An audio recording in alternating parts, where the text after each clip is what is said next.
একদিন শ্বশুরজি আমার কালো ঘোড়াটি পোশাক ছাড়া দেখে খুবই অবাক হয়ে গেলেন আর বললেন, বৌমা, তোমার কালো ঘোড়াটি তো খুবই সুন্দর, আর এত তরতাজা এমন মজবুত ঘোড়া এর আগে দেখিনি।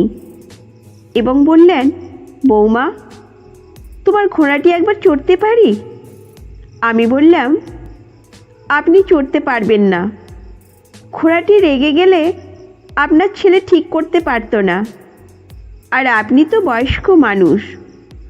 এবং শ্বশুরজি আমার কালো ঘোড়াটি সুন্দর এবং তরতাজা ঘোড়াটি দেখে প্রতিদিন বলতে লাগলেন, বৌমা, তোমার কালো ঘোড়াটি একবার চড়তেই হবে।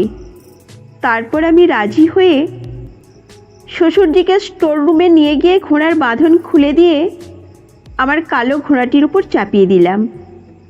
আর তিনি এত গতিতে আমার কালো ঘোড়াটি চালাতে লাগলেন। প্রায় 3 ঘন্টা ধরে তিনি ঘোড়ায় চড়লেন, একটুও ক্লান্ত না হয়ে।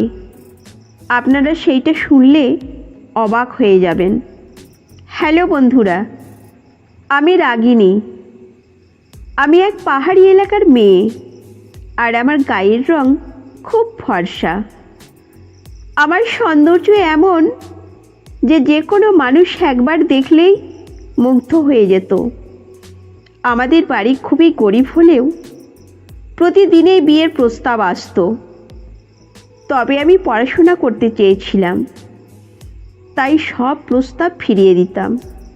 একদিন আমাদের এলাকার ধনী এক পরিবারের লোকজন বেড়াতে এলেন। তারা আমাকে দেখে মুগ্ধ হয়ে গেলেন, আর তাদের ছেলের জন্য আমার বাবা মায়ের কাছে বিয়ের প্রস্তাব নিয়ে এলেন। আমাদের পরিবার রাজি হলো এবং অনেক ধুমধাম করে আমার বিয়ে হলো। আমার স্বামী একজন সফল ব্যবসায়ী ছিলেন, আর শ্বশুরজি ছিলেন একজন শক্ত সমর্থ ফৌজি অফিসার। আমার বিয়ের 6 মাসের মধ্যেই এক ভয়াবহ দুর্ঘটনায় আমার স্বামী ও শাশুড়ি মা আমাদের ছেড়ে চলে গেলেন। আমি বিধবা হয়ে শ্বশুর বাড়িতে একা রয়ে গেলাম। শ্বশুরজি তখন চাকরির জন্য বাইরে ছিলেন। প্রায় 1 মাস পর তিনি চাকরি থেকে বাড়ি ফিরলেন এবং আমার দেখাশোনা করতে শুরু করলেন। আমার কালো ঘোড়াটি, যা আমার স্বামী খুবই যত্ন করতেন। স্বামী না থাকার কারণে অনেক দিন ধরে যত্ন না হওয়ার কালো ঘোড়াটি আগের মতো তরতাজা ছিল না। আমি প্রতিদিন ঘোড়াটির যত্ন নেওয়া শুরু করলাম, মালিশ করতে লাগলাম, যেন ঘোড়াটি আগের মতো সবল ও সুন্দর হয়ে ওঠে। একদিন রাতে আমি যখন আমার কালো ঘোড়াটিকে পোশাক ছাড়া মালিশ করছিলাম, শ্বশুরজি হঠাৎ এসে আমাকে দেখে চমকে গেলেন। তিনি মুগ্ধ হয়ে বললেন, বৌমা, তোমার কালো ঘোড়াটি কত সুন্দর। এমন মজবুত ঘোড়া আমি জীবনে দেখিনি। তুমি তো সত্যিই খুব ভালোভাবে এর যত্ন নিচ্ছ। আমি হাসি মুখে উত্তর দিলাম, হ্যাঁ শ্বশুরজি, চেষ্টা করছি যেন ঘোড়াটি আবার আগের মতো সবল হয়ে ওঠে। এরপর শ্বশুরজি মজা করে বলতে লাগলেন, বৌমা, আমি কি তোমার কালো ঘোড়াটি একবার চড়তে পারি? আমি তখন একটু হাসি দিয়ে বললাম, শ্বশুরজি, আপনি চড়তে পারবেন না। কালো ঘোড়াটি খুব রাগী। আপনার ছেলে পর্যন্ত এটি ঠিকভাবে সামলাতে পারত না, আর আপনি তো বয়স্ক মানুষ, আপনি কিভাবে পারবেন? শ্বশুরজি মজা করে বললেন, আরে না, আমি ঠিক সামলে নেব। এরপর থেকে প্রতিদিন ঘোড়ায় চড়ার কথা বলতে থাকলেন। আমি ভেবেছিলাম তিনি এমনি বলছেন, তাই প্রথমে গুরুত্ব দিইনি। কিন্তু শ্বশুরজি প্রতিদিন একই কথা বলে যাচ্ছিলেন। অবশেষে একদিন আমি ভাবলাম, আচ্ছা ঠিক আছে, দেখি শ্বশুরজি কি করেন। আমি তাকে স্টোর রুমে নিয়ে গেলাম, ঘোড়ার বাঁধন খুলে দিলাম, আর শ্বশুরজিকে আমার কালো ঘোড়ার ওপর চাপিয়ে দিলাম। প্রথমে ঠিকমতো ভাড়াটির ওপর চড়তে পারছিলেন না, তাই আমি ওনাকে একটু সাহায্য করতে লাগলাম।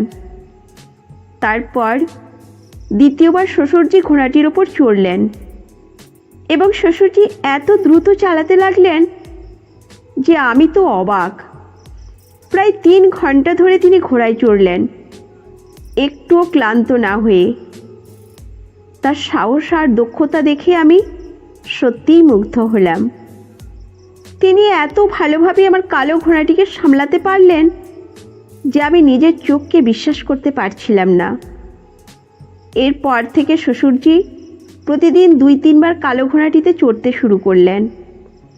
ঘোড়াটিও এখন আগের চেয়ে অনেক বেশি সবল ও সুস্থ হয়ে উঠল।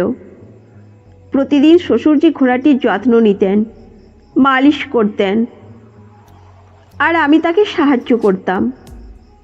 কালো ঘোড়াটি ধীরে ধীরে আগের মতোই শক্তিশালী ও তরতাজা হয়ে উঠল।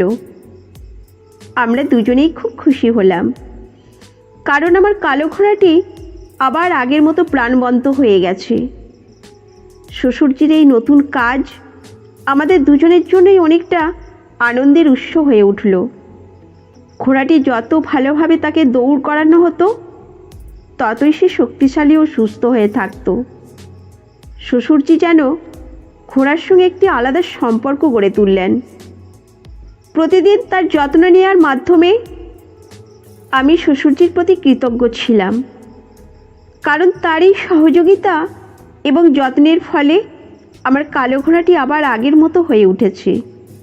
এইভাবেই আমাদের জীবন চলতে থাকে, আর আমরা সুখে শান্তিতে একসাথে থাকতে থাকি। এই গল্পটা থেকে শিখলাম যে জীবনের প্রতিকূল সময়ের দায়িত্ব ও যত্ন নেওয়া গুরুত্বপূর্ণ। বয়স কোনো বাধা নয়, ইচ্ছা শক্তি থাকলে অনেক কিছু সম্ভব। পারস্পরিক বোঝাপড়া ও সহযোগিতার সম্পর্ক আরও মজবুত হয়, আর ধৈর্য ও নিষ্ঠা দিয়ে যে কোনো সমস্যার সমাধান করা যায়। তো বন্ধুরা, এই গল্পটি যদি আপনাদের ভালো লেগে থাকে তাহলে অবশ্যই চ্যানেলটি সাবস্ক্রাইব করবেন এবং আপনার মূল্যবান মতামত জানাবেন। ততক্ষণ পর্যন্ত ভালো থাকুন, সুস্থ থাকুন। ধন্যবাদ।